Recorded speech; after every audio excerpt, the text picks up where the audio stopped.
हरिपुर में रामू नाम का एक गरीब किसान रहता था। उसका घर मिट्टी का था, छत पर टाट की चादर और आंगन में एक पुराना कुआं। उसकी जिंदगी में संपत्ति नाम की कोई चीज नहीं थी, बस एक छोटा सा खेत, एक बैल और उसकी बूढ़ी माँ थी। रामू हर सुबह सूरज से पहले उठता, अपनी माँ के पैर छूकर खेत चला जाता। खेत में मेहनत करता, मिट्टी से जैसे रिश्ता बना लिया था उसने।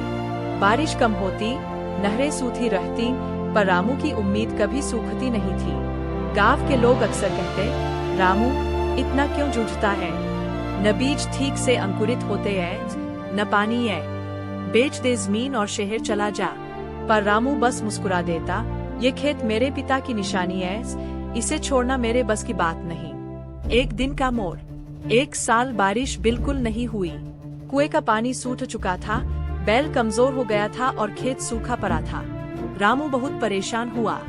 माँ ने कहा, बेटा भगवान पर भरोसा रख, कोई रास्ता जरूर निकलेगा।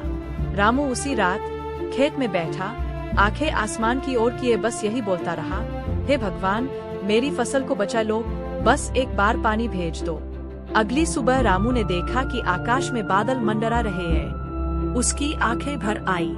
दोपहर होते होते जोरदार बारिश शुरू हो गई। लोग छतों के नीचे छुपे थे, पर रामू की आंखों में आंसू और चेहरे पर मुस्कान थी।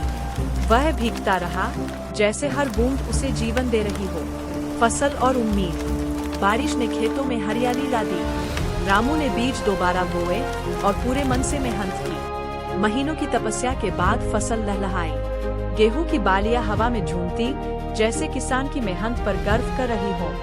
गांव के लोग उसके खेत को देखने आते और कहते, रामू तेरी मेहनत रंग लाई।